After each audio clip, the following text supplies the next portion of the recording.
Hello மக்களே, welcome to சேவை கதிர் YouTube channel. December மாதம் 19ஆம் தேதி டிராஃப்ட் ஓட்டர் லிஸ்ட் வெளியிட்டிருந்தாங்க.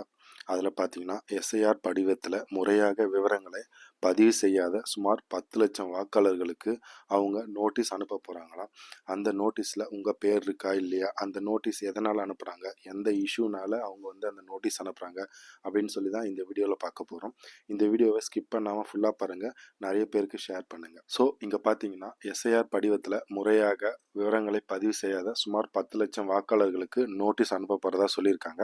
2002, 2005 வாக்காளர் பட்டியலில் உள்ள உறவினர்களின் பெயர்களை சரியாக பூர்த்தி செய்யாதவர்களுக்கு நோட்டீஸ். இந்த நோட்டீஸ் எதுக்குன்னு பார்த்தீங்கன்னா, உங்களுக்கு அந்த எஸ்ஏஆர் ஃபார்மில் பார்த்தீங்கன்னா உங்களோட பேரண்ட்ஸ் 2002, 2005 எஸ்ஐஆர் ஃபார்மில் இருந்தாங்கன்னா அவங்களோட டீட்டெயில்ஸை ஃபில் பண்ண சொல்லியிருப்பாங்க. அந்த மாதிரி உங்களோட பேரண்ட்ஸோட டீட்டெயில்ஸ் இல்லை உங்களோட உறவினரோட டீட்டெயில்ஸை நீங்கள் தப்பாக பூர்த்தி செஞ்சுருந்தீங்கன்னா அவங்க எல்லாருக்கும் இந்த நோட்டீஸ் அனுப்ப போகிறதா சொல்லியிருக்காங்க.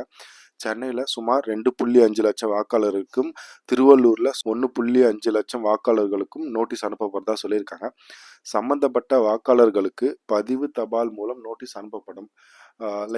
யார் யாரெல்லாம் இந்த இஷ்யூவில் இருக்காங்களோ அவங்க எல்லாருக்குமே பார்த்தீங்கன்னா போஸ்ட் ஆஃபீஸ் மூலமாக உங்களுக்கு நோட்டீஸ் அனுப்புகிறேன்னு சொல்லியிருக்காங்க தேர்தல் ஆணையம். தேர்தல் அலுவலர் முன்பு நேரில் ஆஜராகி முறையான ஆவணங்களை சமர்ப்பிக்க வேண்டும்.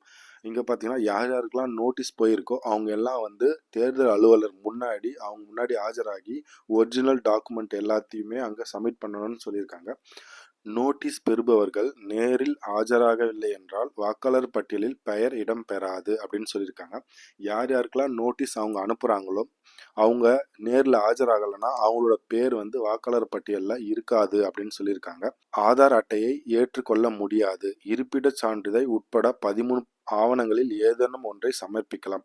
இவங்க உங்களுக்கான அந்த சர்டிஃபிகேட், ஒரிஜினல் சர்டிஃபிகேட் அவங்க சொல்லியிருக்காங்க இல்லைங்களா, அதுக்கு ஆதார் கார்டை அவங்க ஏற்றுக்க மாட்டேன்னு சொல்லிட்டாங்க. இங்கேயே உங்களோட இருப்பிட சான்றிதழ் இல்லைன்னா அது இல்லாமல் மற்ற 13 ஆவணங்களில் எதனா ஒன்றை காட்டலான்னு சொல்லியிருக்காங்க. நிரந்தர குடியிருப்பு சான்றிதழ் அடுத்த மாதம் 25ஆம் தேதி வரை இலவசமாக வழங்க தமிழ்நாடு அரசு உத்தரவிட்டிருக்குன்னு சொல்லியிருக்காங்க. இப்போ பார்த்தீங்கன்னா உங்களுக்கு இருப்பிட சான்றிதழை கேட்டிருக்காங்க. அதுக்காக நிரந்தர குடியிருப்பு சான்றிதழை அடுத்த மாதம் 25ஆம் தேதி வரைக்கும் தமிழ்நாடு கவர்மெண்ட்டை இலவசமாக எல்லாருக்கும் கொடுக்கறதுக்கு உத்தரவு வெளியிட்டிருக்காங்க. உங்களுக்கு நோட்டீஸ் வந்துச்சுன்னா நீங்கள் தேர்தல் அலுவலரை நேராக ஆஜராகி உங்களோட டாக்குமெண்ட் எல்லாத்தையும் சப்மிட் பண்ணுங்க. அப்படி நீங்கள் சப்மிட் பண்ண தவறிட்டீங்கன்னா உங்களோட நேமை வாக்காளர் பட்டியலிருந்து அவங்க ரிமூவ் பண்ணிடுவாங்க. இதுதான் இப்போ பார்த்தீங்கன்னா லேட்டஸ்ட் நியூஸ் எஸ்ஐஆர் ரிலேட்டடாக விட்டுருக்காங்க. அவ்வளோதான் மக்களே. இந்த வீடியோ பிடிச்சிருந்துன்னா லைக் பண்ணுங்கள், ஷேர் பண்ணுங்கள், சப்ஸ்கிரைப் பண்ணுங்கள். தேங்க்யூ மக்களே.